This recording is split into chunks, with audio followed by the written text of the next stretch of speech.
Welcome to another edition of the Sales and Marketing Power Hour with your host, Carol Morgan with Denim Marketing and Kimberly Mackey with New Home Solutions Consulting.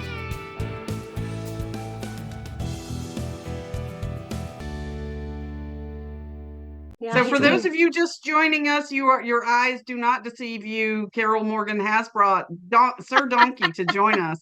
In the house. In the house. She has brought Donkey. There is Donkey in the house. We won't say what else we've called him. He's a very because good this donkey. is a family show here. So he says these peanut butter dog treats are pretty good. Donkey's here very impromptu. He said he'd much rather have some carrots, but you know, adorable. You better have me on speed dial. I have you. All these fantastic people who are joining us. This is great. Look at this. Yeah, so Donkey will hang out for a little while longer. He's being a Christmas donkey today. Lisa is so happy to meet him finally. So any of our longtime viewers have heard lots about Donkey. So there. So now you see him. So he's the sweetest go ahead ever. And get that chat fired up. Let us know where you're from. Let us know how you're spending your holidays. Oh. So of course we're excited to celebrate as always and do our annual Lasso Roundup. That's our tradition now. How many years in a row? Since 2020. This is a long time. You guys have been doing it. Are you gonna say it's been we've all lived a lifetime since 2020. I think we can all agree on that. I think it was longer than that. It's been, because when I worked for a builder, I remember being really excited for the Lasso Roundup. Like I would save them and refer to them throughout the year. Nice. Yeah. It might be since like 2017. Might be like from 2017, maybe going back. Yeah. It goes back a while, but for the webinar, you guys have been doing this webinar for at least 3 or 4 years. Yeah, I think. All right, Donkey's going back outside now. I'll be back. He's like, where's before your house gets destroyed for sure. Back outside. So while she's doing that, and while people are coming in, welcome everybody. I love to see all these people. Wow, I mean the number just keeps going up. We had over 400 people registered for this, so I am sure we're going to have a huge audience today, and we're excited that you're all spending some time with us here in your busy December. We've got the chat. If somebody can monitor the chat and respond to all these fun messages, and look at all these beautiful people that are joining us. Hey Kelly, I see her. I'm going to go ahead and share my screen, and hopefully Carol won't be gone too terribly long. So so we can start to kick this off. But I love to. Angela says this is her favorite webinar too, and with the British spelling of favorite, I might add. Love it. We have people from every corner. Every once in a while, her Canadian just comes right on out there, and there it is. We have love it. 2 countries, 50 states here. It looks like international webinars. That's international. We've gone international again. We usually do. So this is great. So if you are here for the best of sales and marketing 2024, otherwise known as our annual Lasso Roundup, then you are in the right spot, because that's what we're going to do today. And I don't know why there's this weird pop-up on my screen, so I'm trying to get rid of it. We can't see it. Can't see it. No, but it's annoying me because then I can't see all of you. So there we go. Technical difficulties abound. We are not formal here at all, as you can see. So I'm glad you guys could join us, be a fly on the wall, but don't be a silent fly on the wall. We encourage you to participate in the chat, keep that chat going and be lively. Nothing's formal here. And if you can't get enough of this, join us on Facebook, because we have a little fun on Facebook. We post some serious stuff too, news you can use, but once in a while we just like to have a good time and do some crazy things on there. So make sure you join us. It's just go on Facebook groups and Sales Marketing Power Hour, and it should pop right up. So we would love to have you join us there. Ms. Morgan, back just in time. Just in time. Well, I have to tell you, Donkey was very concerned about why he was in the office. I'm sure he was. Hopefully you all got to see all my cute little Christmas donkey. Anyway, so I'm Carol Morgan, president and founder of Denim Marketing. We are located in Metro Atlanta, clearly out here on a 20-acre farm. We specialize in quality content. If anyone needs social media, public relations, blogging, email marketing, promotions, give me a shout. Fantastic. All right. Back to you, Mackey. Sorry. Do you know who you are today, or did you? Oh, there you are. It took me a minute to figure out who I am. The hat is like blocking things for me. Yes. So my name is Kimberly Mackey. For those of you who don't know, my company is New Home Solutions. I am coming to you from what is typically sunny Tampa, Florida, but not quite so much these days. And what I do is I like to say that I am the company that builders call when they want sales to be the engine that drives the train rather than running it off the tracks. So I do sales training, but that's just one component of what I do. I also do immersion consulting to make sure that all the parts, pieces, components, all your systems, everything supports the consistent, profitable sales that you would like to make. So if I can help you with that, that's how to get a hold of me right here. Of course, all of that and our guests will be included in our show notes as well. So if you just have questions or whatever, just, hey, missed something, feel free to reach out to any of us. And with that, Heidi, I'm going to turn it over to you to talk about the Lasso end of year roundup that they always do with the blogs. And thank you again to Lasso for always sponsoring this. It's fun to partner with you guys on it. Yeah. As I've said before, this is my favorite webinar of the year. And my favorite blog of the year is these Lasso tips. So ECI Lasso has sponsored this for quite a while. I'm going to have to learn how long they've sponsored it. Maybe Angela or Jason, whom I've seen on this call, can chime in on how long this has been going on, but quite a while. And we just round up tips from sales and marketing leaders and professionals around the US and Canada, just to try to get a beat on what's going on. What do we need to be looking for in 2024? This year, ECI also has an operations tips, so keep an eye out for that. And that's on the general ECI blog if you ever want to look at them. At least 5 years, Jason said. I would say at least 5 years too. At least I think I've been contributing since like 2014, I want to say. Yeah. Maybe earlier, Angela but at least that long. 2015, 2016, around in there. That's about what I would think too, somewhere around in there. So Wow. long time. Yeah. Well, and I guess we haven't been doing this quite as long as that, but but we've been doing this since the pandemic. So since 2020 for sure. 2020 for sure. All right. Well, we're just going to stay here with a little bit of a discussion of, tips. And, unfortunately, we can't feature everyone that participates in the sales and marketing Lasso blogs, but we do have a lovely cast of characters with us today. Let's let them introduce themselves. Dennis, you want to kick it off? Sure. First, I appreciate being described as lovely. Thank you very much. That's a very generous introduction. That's the first adjective that comes to mind, Dennis, when I think of you. Many, many thanks there. But hi, everyone. I'm Dennis ONeil. My company's ONeil Interactive. We've been in business for a little north of 15 years now, and we're primarily known for our expertise in website design, development, and software marketing solutions for the home building industry. I got started in the industry just right actually after the turn of 2000. I started in new home sales, and later in my career with a national builder, entered into the marketing departments, and been sort of had a marketing brain ever since. But always sort of like to think about marketing as a very close relationship, a very close partner with sales the entire time. So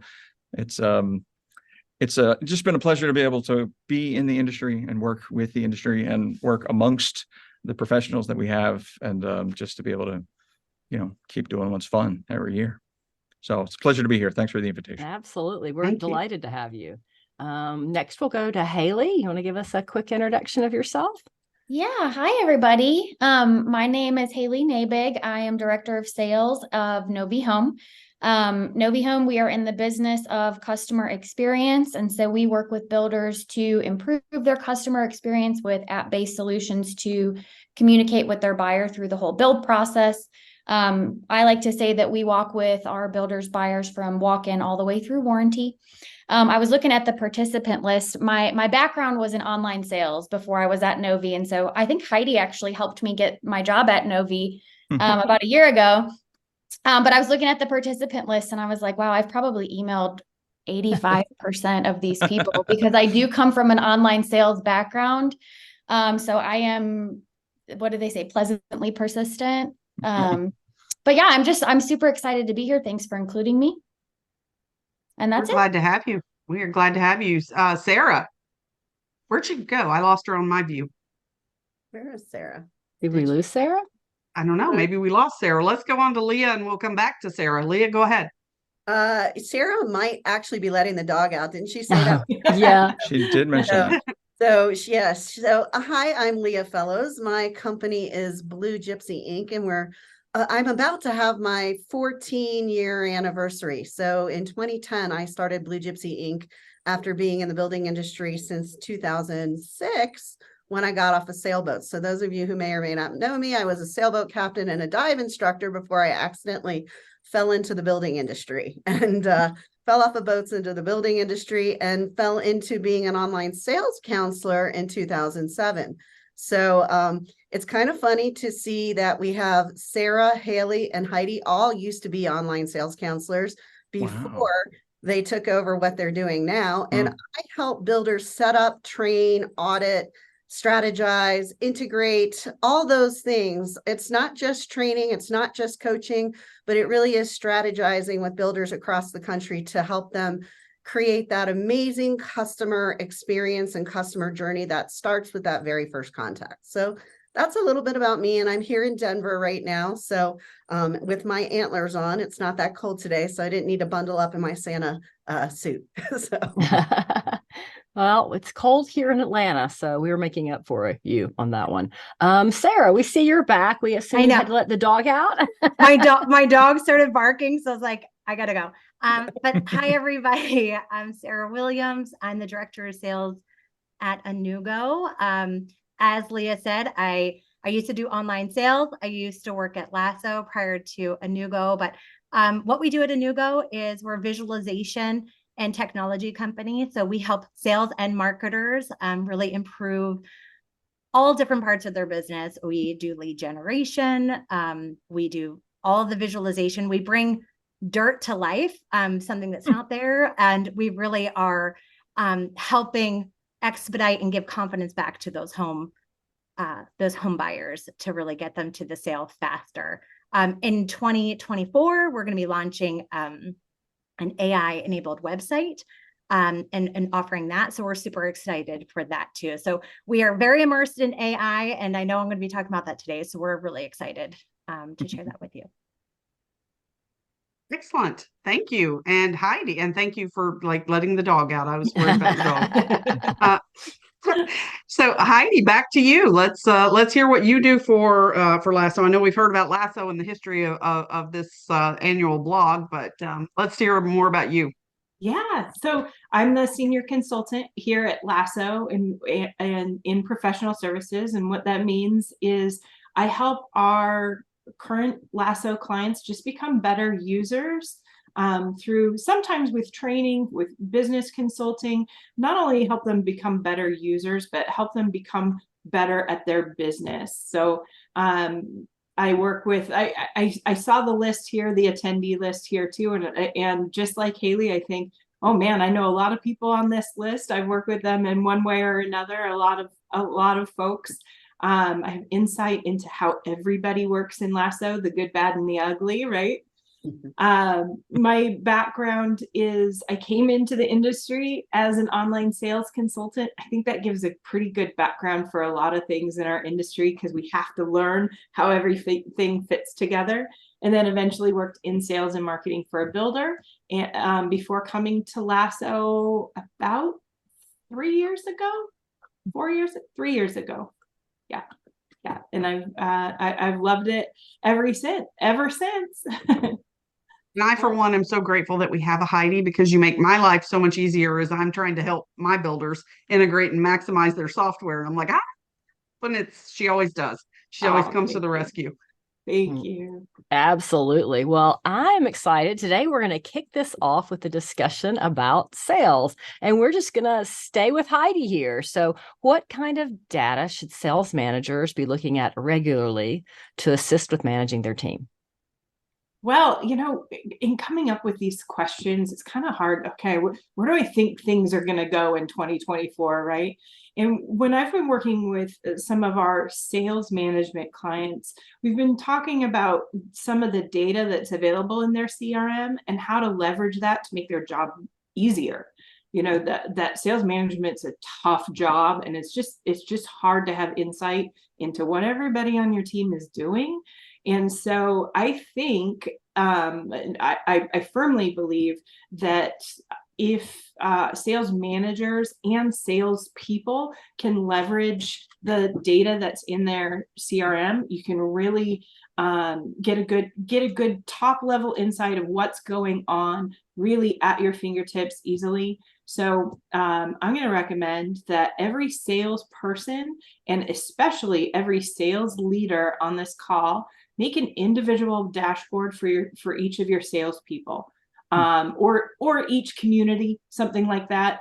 You can keep an eye on traffic and leads that particular person is getting on any given week or month, however you'd like to see it. You can get those leads by source. Where are those coming from? I like to look at that data so I can see, are walk-ins being entered? How many online leads is that person getting? I might see how many appointments they're setting up or completing. You can use this for your online sales. Get rid of all those Excel documents that we have. I still work with sales teams that have tally sheets of their walk-ins, and to me it's just painful. Let's get them off those tally sheets. That's bad data. It's never accurate. If we work within our CRM, we can get really good data. We can see history of how many phone calls were made last week, how many emails were sent, those sorts of things. And as a sales manager, you can use this for goal setting. So we can say, okay, you had 20 phone calls last week. Let's aim for 40 this week, things like that. And I think that in moving into 2024, if we learn how to use those features, it's not just in Lasso, it's in just about any CRM. But if we learn how to use those features, we can really get a full picture of how your sales team is doing, and get a full picture of how to move forward in a better growth mindset, in order to just be better business people. But you don't have to look over their shoulder. It's just there. So that's where I think we're going for data and sales managers in 2024. Chime in on that one. I can't let that one rest. So I work with sales teams all over the country, and I go in and I look at these dashboards, and we even have a special Kimberly dashboard that we set up. Yeah. So I'm like, I plug and play this one, but I can manage sales teams from anywhere based on just having this data and knowing, how is the sales team performing? How are their follow-ups? Do they have the right number of appointments, and some of the things that I'm going to talk about? But that it's so critical to have this information to be able to help my salespeople to be the best they can be. Yeah. I remember when I was in sales, my executive leader would come in and say, hey, how are leads? How are leads this week? And I was the one that had the numbers. That I would have thought before I had this job that I wasn't really a data-driven person. I'm more of an artistic, more artistic than accounting, right? But this allowed me to be the hero and say, oh, we had 38 leads this week. And he was like, whoa, this. Mm-hmm. Yes, but this allows you to be the hero, to know that right off the bat, and be able to see that right off the bat. Yeah, and see that behavior and where those leads are going. Because, as I mentioned, I said, I was talking to Leah the other night, and I said, I don't care about all the clicks. I think my language was a little more colorful. But I'm like, I want to know what's happening with them. So, and that's the key. When you measure what we measure, we can improve, right? So for sure. Don't Yeah. dazzle me with your BS clicks. Who's really going to take action? That's what you said. Don't dazzle me with your BS clicks. Who's really going to take action? See, even in I'm our sure- off time, these are the kinds of things that keep us up at night. We talk about. Dennis can attest. Those clicks are important too. Yeah. They are. They They are. are. The That's how clicks we are build good. our I just want to funnel, know what right? happens with them. Yeah, exactly. It What starts happens? somewhere. It's got to start somewhere, Yes. right? Yeah. But yeah, Yeah, let's to your let's pivot over to Leah, who's now shared my colorful quotes for the evening. But she is your blog post was very interesting to me because you brought this concept of Semper Gumby, and I was like, this is the first time I've heard about Semper Gumby. So, what the heck is that, and what do we need to do with it? Well, you don't live with a retired military officer, obviously, because I hear that term Semper Gumby all the time. And for people who have heard Marines say Semper Fi, right? That is an official motto of the Marines. It means always faithful, Semper Fidelis. But Semper Gumby is actually an unofficial term of the Army, which means always flexible. And for anyone that doesn't know what Gumby is on this call, he was a cartoon character that was this big green guy that was really flexible, right? Really flexible in the 50s and 60s. So I am dating myself. I did check in with Haley and she knew who he was. So I'm hoping everybody else knows who Gumby is. But really, online sales counselors in this day and age, this year, next year, have to continue to be flexible. They have to be able to adapt to change because things are rapidly changing in our industry.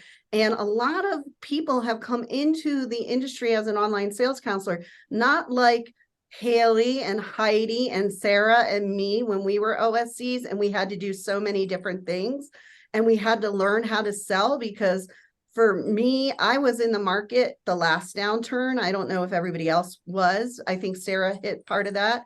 And so we needed to know not just how to answer a phone and take an order, but actually set an appointment. So you need to be flexible. You need to be flexible with the technology. You need to be flexible and understand how change is working with AI, right? It's not there to replace you. It's there to help you. It's there to help your job. It's there to help your customers, your company. So how are we going to integrate all of these things and stay flexible? It doesn't mean, and like one of my good friends in the industry that some of you may know, Elisa Poncher always says, it doesn't mean the OSCs need to become the junk drawer of the company. It doesn't mean that they need to take everything on, but it does mean they need to know everything. And to Heidi's point about data, I always say OSCs have to have two brains, right? They have to be analytical and empathetic. And if they can do both of those, they can do their job well. So that's where Semper Gumby comes from and why I say it really moving into 2024, we have to be flexible and adapt to change. I think that is spot on for marketing too, actually. Yeah. Talk about flexible and ready for change. There's always some new something coming down as far as technology goes for, marketing to figure out and adapt to and figure out how on earth builders can use it. I think the only thing that's been consistent since COVID has been change in marketing. Yeah. Like you can't find a year-over-year comparison that's worth looking at because every single thing has changed for years. You have to go back 3 years. 2019, at least 2019. Yeah. I agree. Yeah. And as far as like what Carol was saying, and I'm sure Dennis would agree, online sales and sales have to understand what's going on with marketing and vice versa. There has to be a much more team-oriented approach to this in order for us to keep moving forward. So part of that change really, and you hear it a lot of us work in silos. We have to remove those walls and start working side by side with everybody and figure out how to create the best possible experience, everything. So I'm interested to see what Sara has to say because regarding this, because I know that she's going to talk about AI and how that's going to affect the OSC role too. Yeah.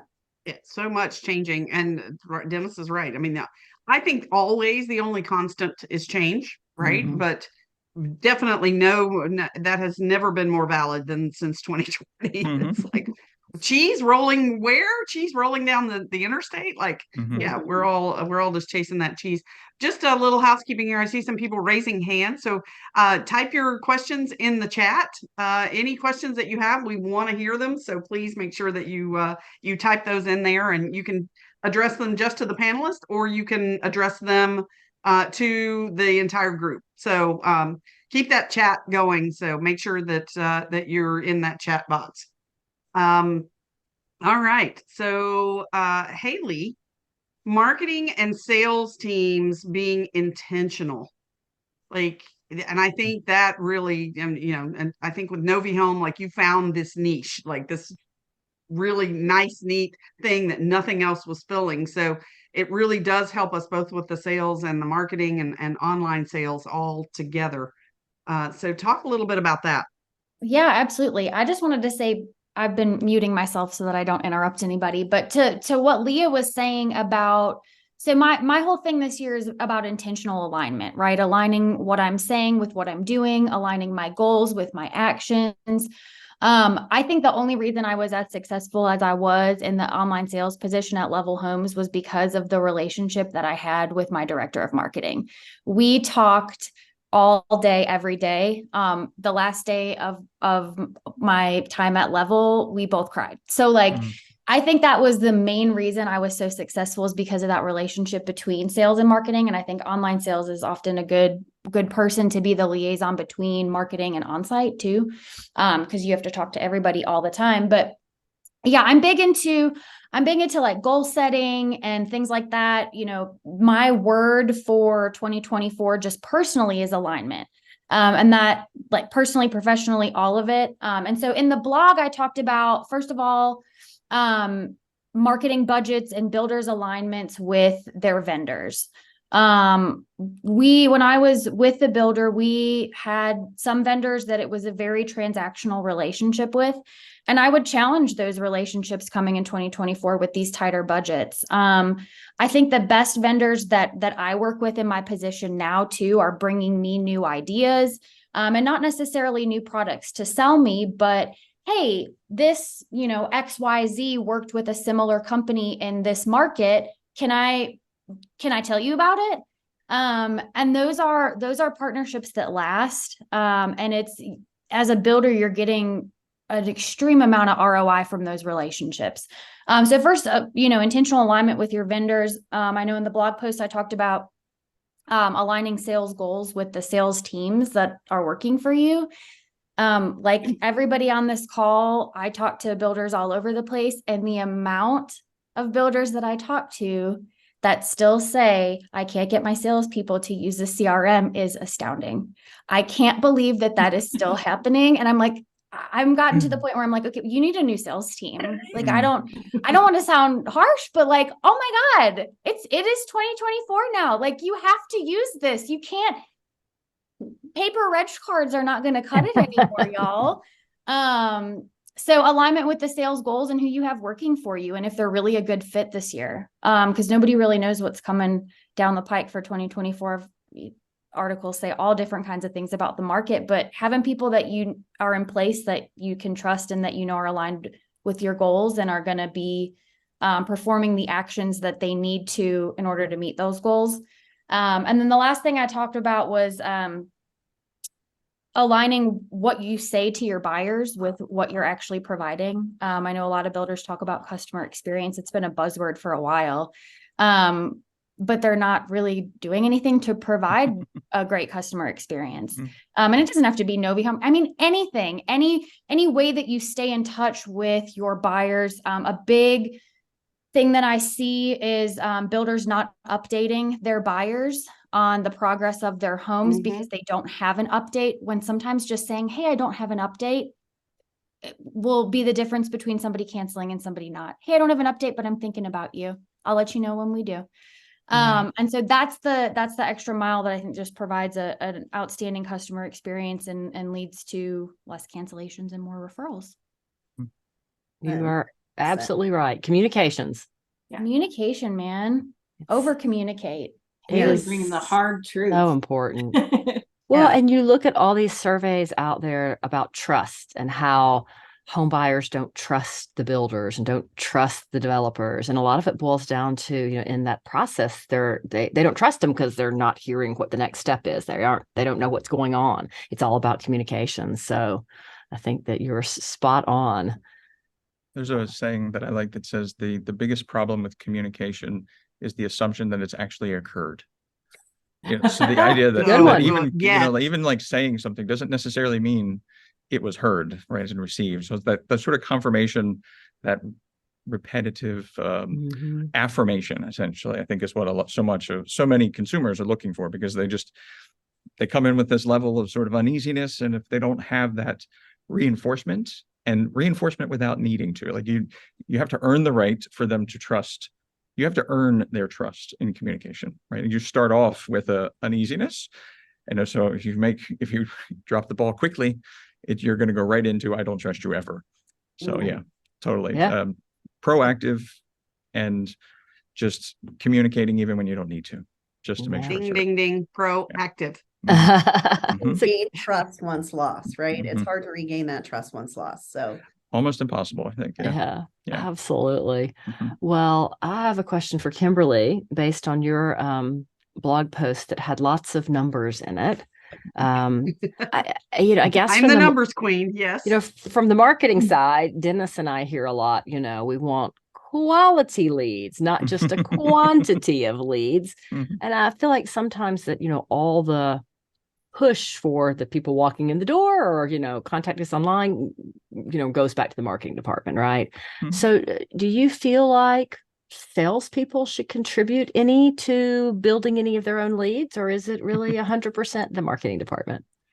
So for any of my salespeople who are on here, nobody panic. I'm going to throw out a number on this one. So yes, to answer your question, yes, I do. And I think they should drive 50% of their own traffic. Wow. And I'll throw another number out, because when you do, you're 50% more likely to convert that traffic. So yes, I do believe that salespeople should, but I want to go back to something Haley said before I totally dive into this. Because you said that the sales leaders are telling you they can't get their teams to use the CRMs. They can't get their teams. So number one, I disagree with your conclusion that you need new salespeople. I would say we need to look very closely at ourselves and how we're holding our sales teams accountable. That's true. Yeah. And really that comes down to motivational accountability.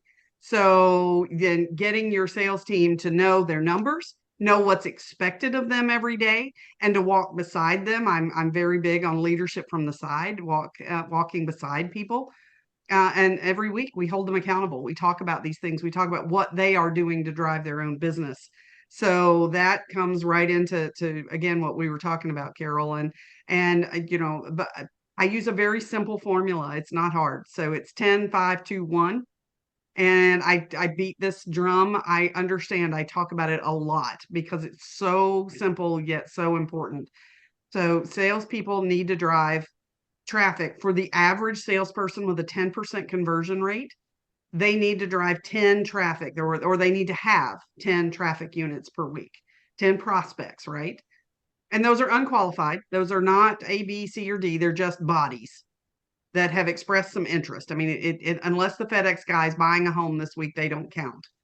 But I do believe you should register the FedEx guy, right? And the UPS guy and the mailman and everybody else. But they all need to go in your CRM because they know somebody, even if they aren't buying. But salespeople need on average 10. Now it depends, and it depends on how good and precise our marketing is. I use this example all the time. I have a builder in Rochester, New York. If we get 3 leads a week for each salesperson, we are doing a happy dance, because there's not a lot of people moving to Rochester, New York.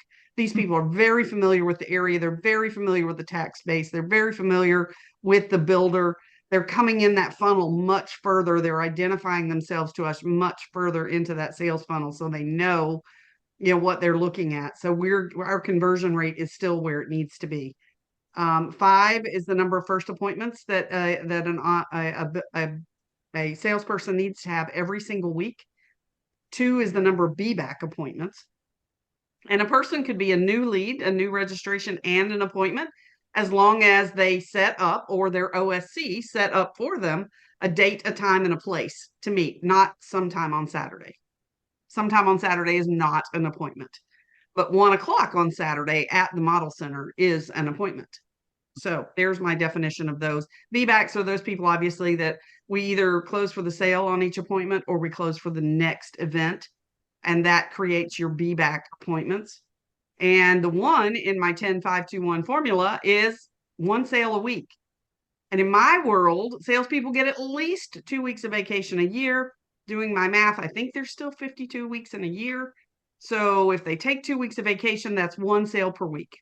And that equals 50 sales per year. Now, if for all my smaller builders who are on here and they're like, my salespeople do, okay, we scale these numbers. We just work on the right numbers for your company. But the basic formula is 10-5-2-1. And you have to hold your salespeople accountable. I use a scorecard in addition to using Lasso and using my dashboards with the CRM to make sure that my salespeople are doing what they need to do to drive those numbers. But the big number I'm looking at are those first appointments and those BBAC appointments, because I know if we have those and those are set, then we are going to have the sales. So yes, to answer your question. So, all right. Numbers. Oh, Can I- And you Yes. can get all those numbers on your dashboards. Absolutely, because All like I of said, them. Heidi has a Kimberly dashboard that already has all that built in. So, yeah, I do. Can I it's just chime in fantastic. with It's a all couple right numbers? there. Since we're Pardon me? talking numbers, can I just chime in with a couple numbers? Since we're Absolutely. talking numbers. With online sales counselor appointments, they're really, I still believe that 1 in 3 to 1 in 5 should convert. If we're doing it right, if we're setting strong appointments for our salespeople, if we're doing the discovery, if we're setting our site agents up for success with information so they can start from a BBAC standpoint versus a Absolutely. new walk-in, then 1 in 3 to 1 in 5 appointments that OSC set should convert.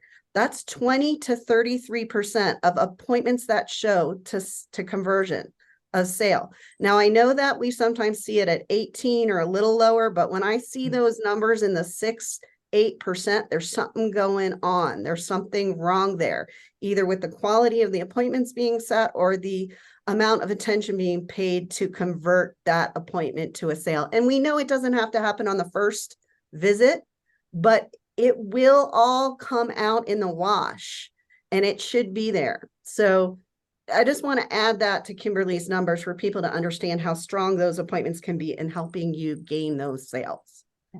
And Kimberly, there's a question say, in the there's chat a question in the chat where they're asking what steps are salespeople taking to drive traffic, get the leads. Oh, yeah, we've got a couple questions going in the chat. So Yeah. Salespeople can, I'll tell you where the lowest hanging fruit is. It's realtors. Mm. Your general realtor, and you don't need tons of them. So 25 realtors who will bring you 2 leads a year.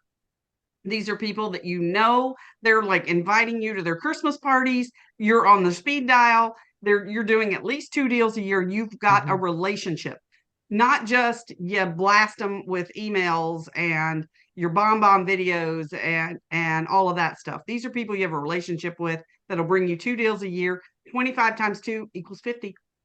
Mm-hmm. There you go. There's low hanging fruit. That's a way to get there. Getting out in your community. Oh my gosh. What did I just say? We want salespeople to get out in the community. Yes, I do. Join the chamber.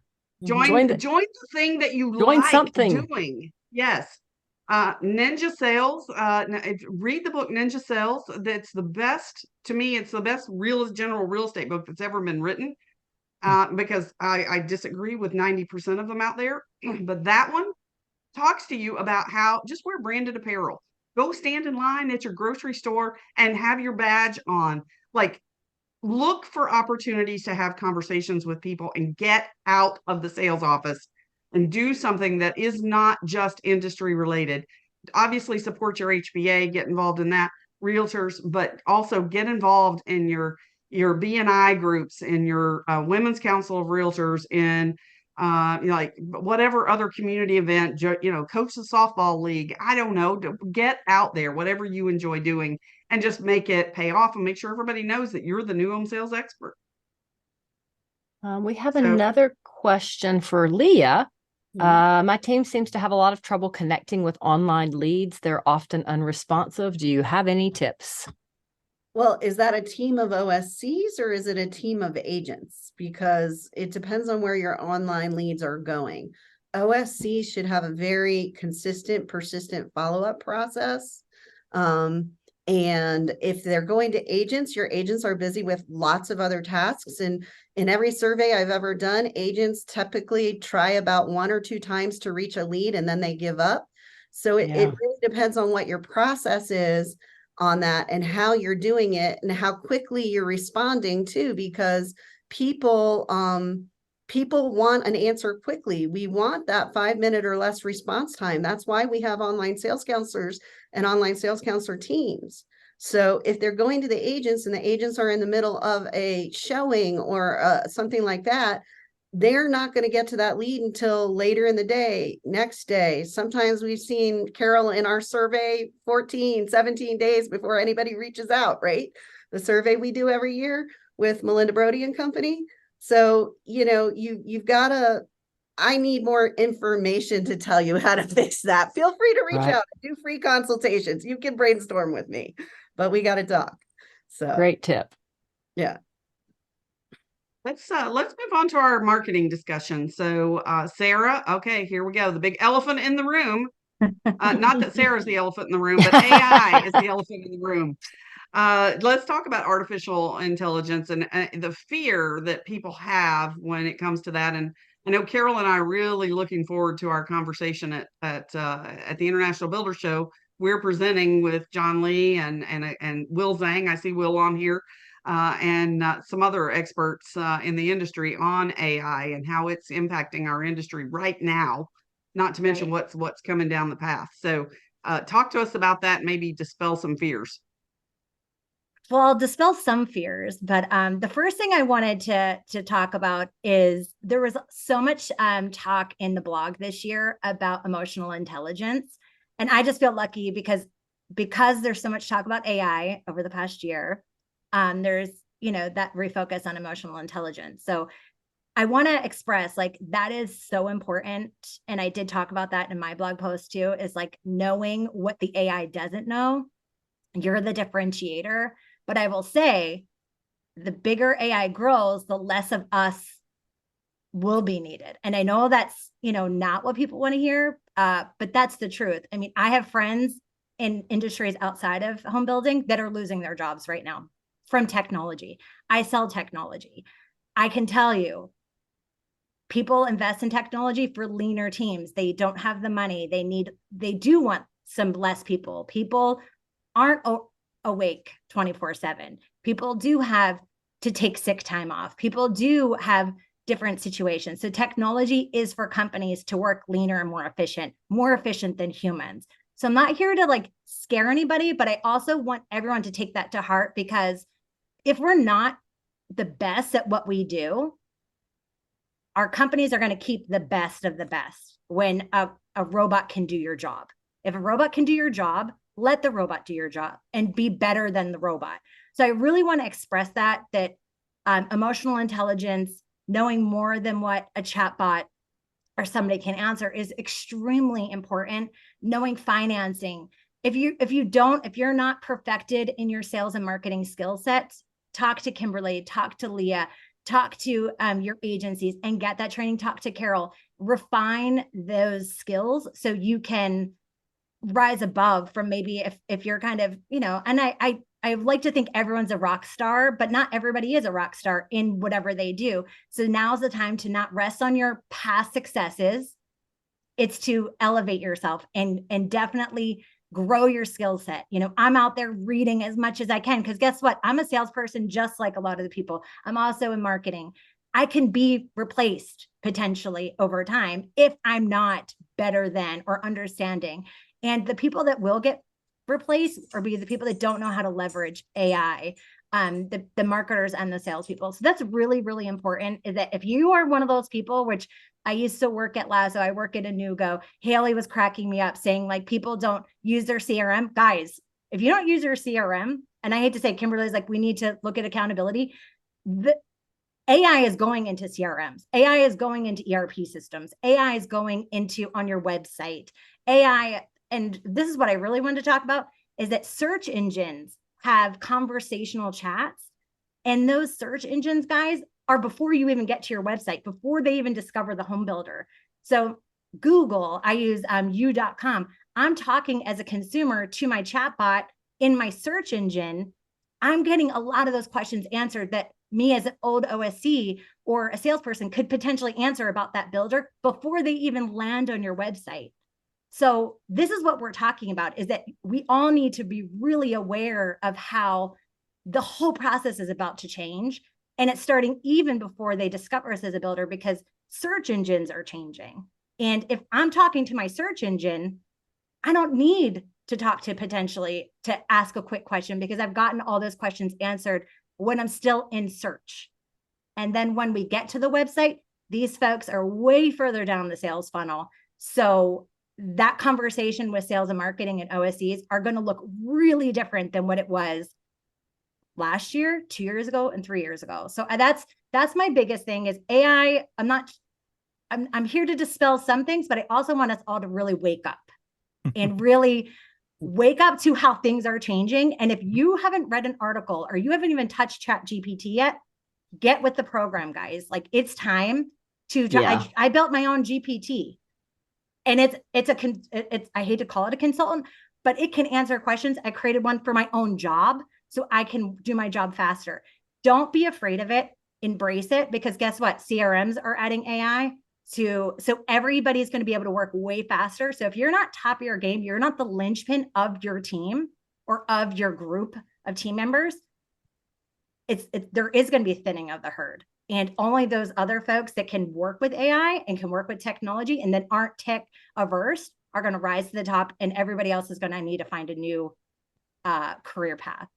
So that's scary, but not scary. But it's just like, let's get with it, guys. Like, it's you don't log into your CRM, you're probably not going to have a job in sales in the next 12 to 24 months. Like, it's, and being bitter about it is not going to solve anything. It's on you. It's each of us are responsible for being the best we can be in our jobs. Yes. And open a book. It's really an interesting topic of discussion. I think one of the articles that made me feel a little more positive about jobs and the change and where it's going is, I want to say it was one of the VPs or, some important, CEO at AT&T said, don't worry so much about AI replacing you, because we don't have enough people to fill the jobs already. So AI is going to take some jobs, but we still have this massive job shortage.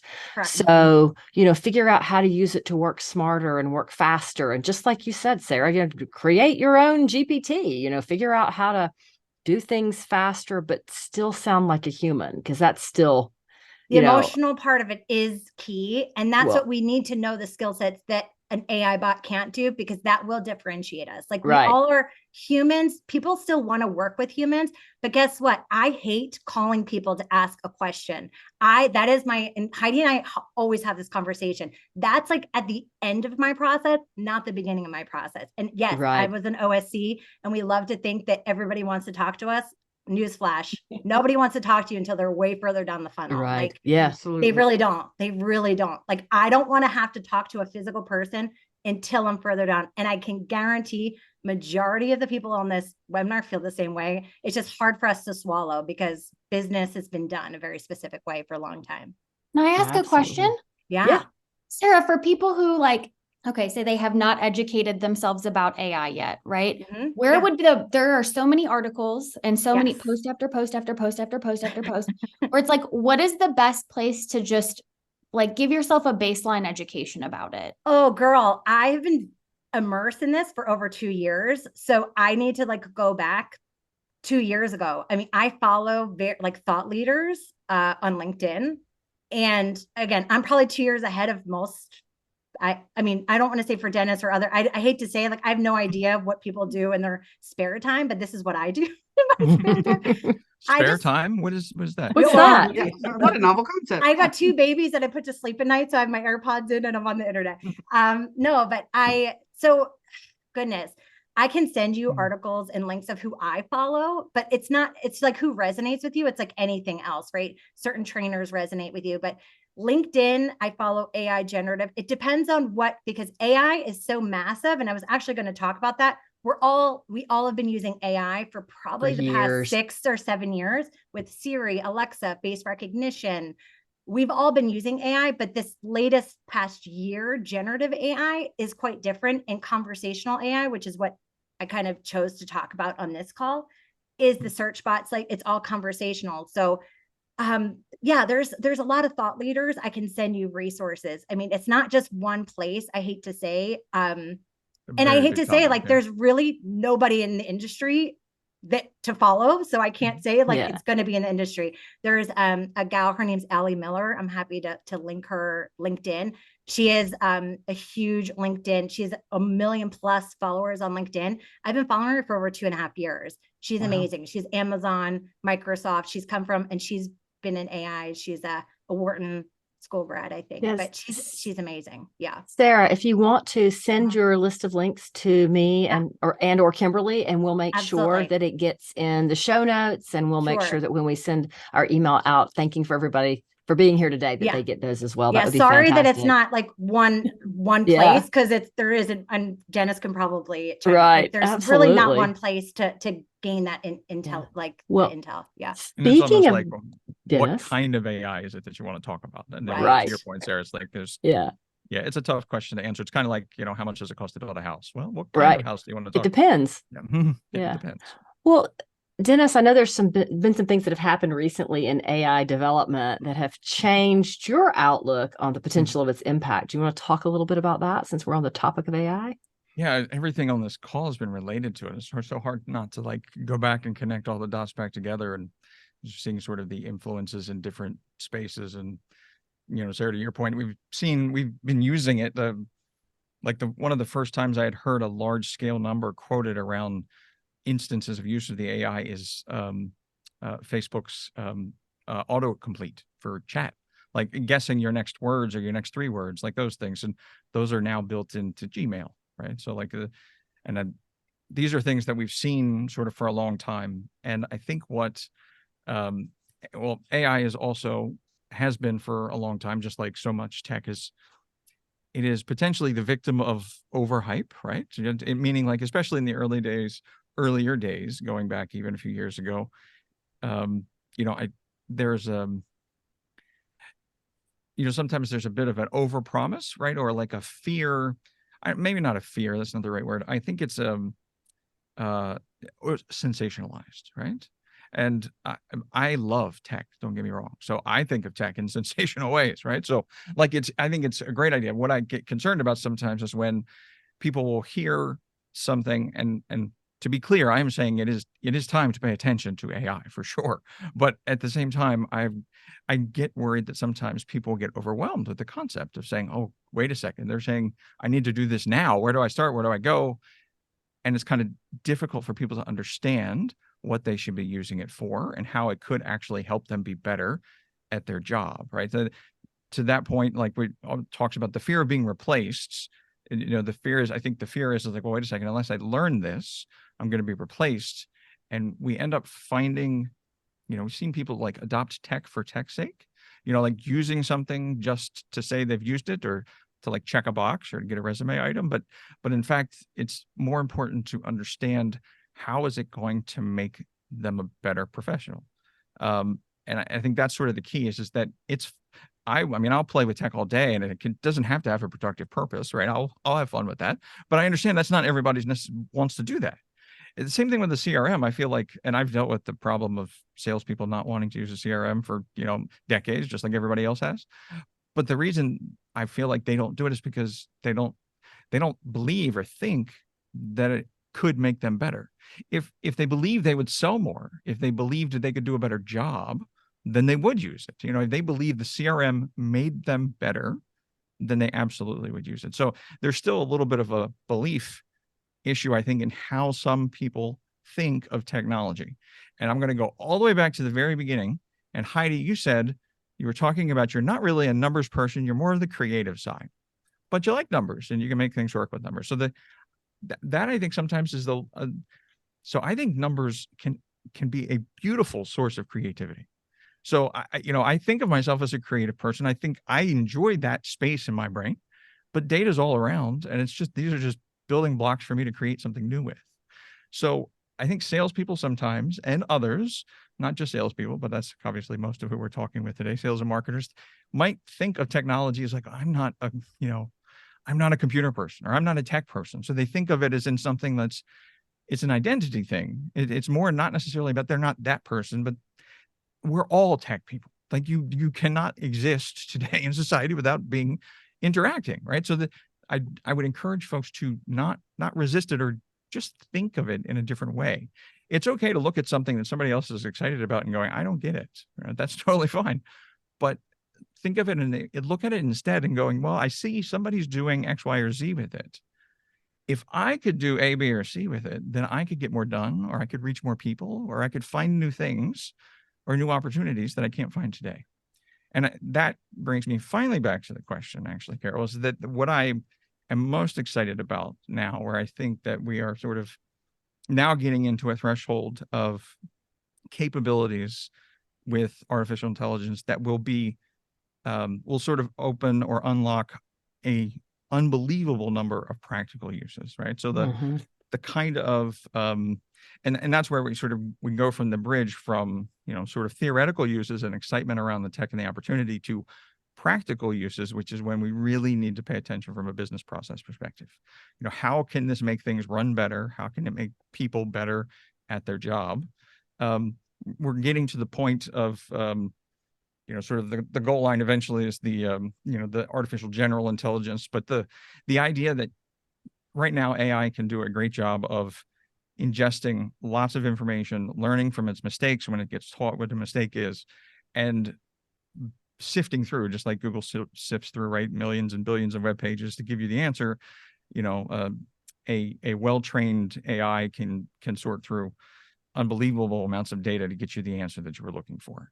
But we are getting close to the point where what the differentiator will be in sort of practical uses is that it not only will AI be able to tell us what it already knows, but it will, so the golden cup, right? The prize is when artificial intelligence can identify connections between data sets that no one had identified before. These kind of discoveries, like that's the difference. But it's not about knowing data. It's about discovering a connection between two data sets that we didn't previously know. Oh, well, we didn't notice that when we had all of our data available, that Thursdays are our better sales days, but that's because we have this kind of traffic, or it comes from here, or this is why we had a spike in traffic. We couldn't figure out why or where it came from. But when AI has access to unbelievable amounts of data, the idea that it can have these kind of discoveries to learn, I love that. Essentially, if it can teach us, that's what I'm excited about. And I think we are incredibly close to that. I think it's a definite fact. I believe that we are incredibly close to that. So that's what I think we're now getting to the point where it's accessible to most people. It's practical uses today. There are practical uses immediately in so many different categories, even if it's just summarizing meeting notes or taking a transcript and turning it into 5 bullet points for you. That saves forever. I mean, I can't tell you how much time that can save, right? But then right around the corner, we're getting to the point where people will hopefully adopt it from a practical efficiency perspective in the next year or two. But also within that time, it's going to be able to teach you. And that, I think that's what I'm most excited about, is what is it going to help us discover that we don't know now? Yeah. Connecting I those totally dots. agree. All that big we can data. see it. Yeah, you can see it in other fields. Like if we just get out of just the home building industry and look elsewhere. Yeah. Right. Well, In the interest of time here, I want to go ahead and make a quick pivot. So we could talk about AI all day. In fact, we do. Right. But let me make a quick pivot to Carol, so we make sure we get this into, because I think this is important. People are still, the blogs, the communication with people, that that old school stuff now we consider old school, right? That stuff still matters. 100%. And it's not just AI, although AI can certainly help you with that. So Carol, let's talk about that a little bit as we wrap things up today. Yeah. So my blog post was about AI and blogging and Google's helpful content update. And it kind of brings it all full circle, so maybe we think of blogging as old school, but it's still one of the fastest ways to optimize your website and to help bring more people in. What we see is between Google's helpful content update, which if you haven't read about that, you can Google my name and Google's helpful content update. And I've written quite a bit about it and presented some really cool stuff on it.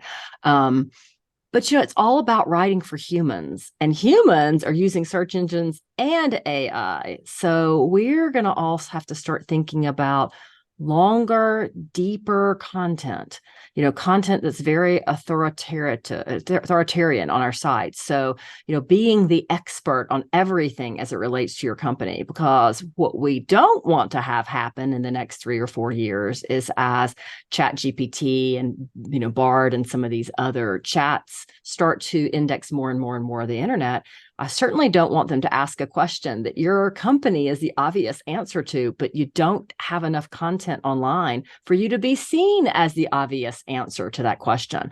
So content, which I think is hard for a lot of people because it requires time and yes, you can do a first draft or spark creativity with ChatGPT or Baird or whichever one is your favorite one to use. But ultimately, that content needs to be written by, the final product needs to have that human touch to it. It needs to be accurate. It needs to not use the word sparkling and thrilled 1,800 times. It can't be redundant. And I've got Kimberly laughing now. For anyone who heard my interview with Kevin Weitzel, we were talking about ChatGPT and uses for it. And there are a lot of really cool uses for it. But I can tell you, I can spot ChatGPT written content a mile away. And it's because I use chat for almost all of my first drafts. But but I'm going to spend 30 minutes to an hour or more making it right, making it, the content it should be. But I will guarantee if you ask chat to write a new home announcement, announcing anything that's new community, new person you've hired, it is going to write it, and you ask it to write a press release, it is going to say that your company is thrilled to announce. And then you will have a sparkling pool or a sparkling countertop or a sparkling bathtub. So you know how we can all spot iStock photos, right? I think it's going to get to the point that we're all going to be able to spot content written by chat. So you're still going to have that human touch. It can't all sound exactly the same from website to website to website. So that's kind of my 2 cents on it. But Google's helpful content update is really cool because it really puts the emphasis back on writing content for people, writing things that are helpful for humans. So, when you read your content, if it could be on 100 other websites and it wouldn't matter whose site it's on, it is not helpful. So that's my tip for 2024 because it's going to become more important. So are you saying in the midst of all this technology, we're still in the relationship business? Yes. Yes, we are. We are. We totally are.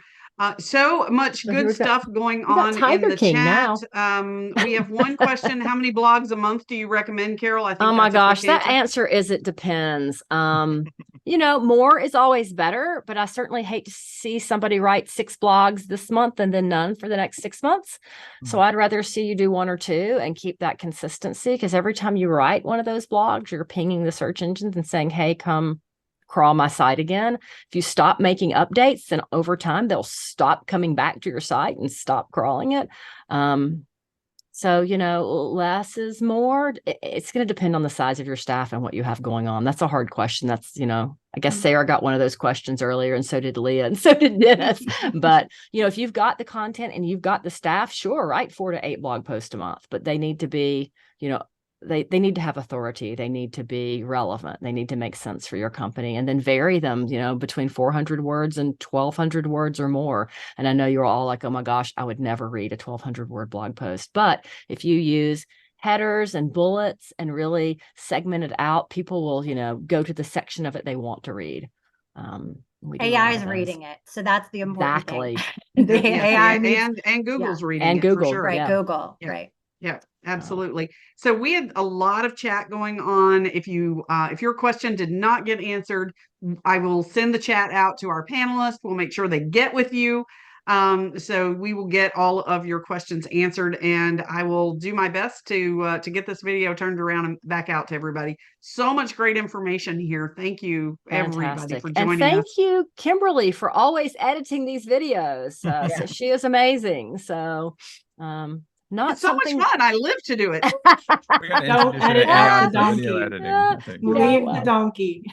Yes, we have to leave the donkey in for sure. All Yes. right, bye, And everybody. somebody, if you Happy all have holidays pictures to of the all of you. donkey from this, send them my way. I want to see them. Happy Bye. holidays, Thank you. everybody. Happy Thanks. holidays. Bye-bye.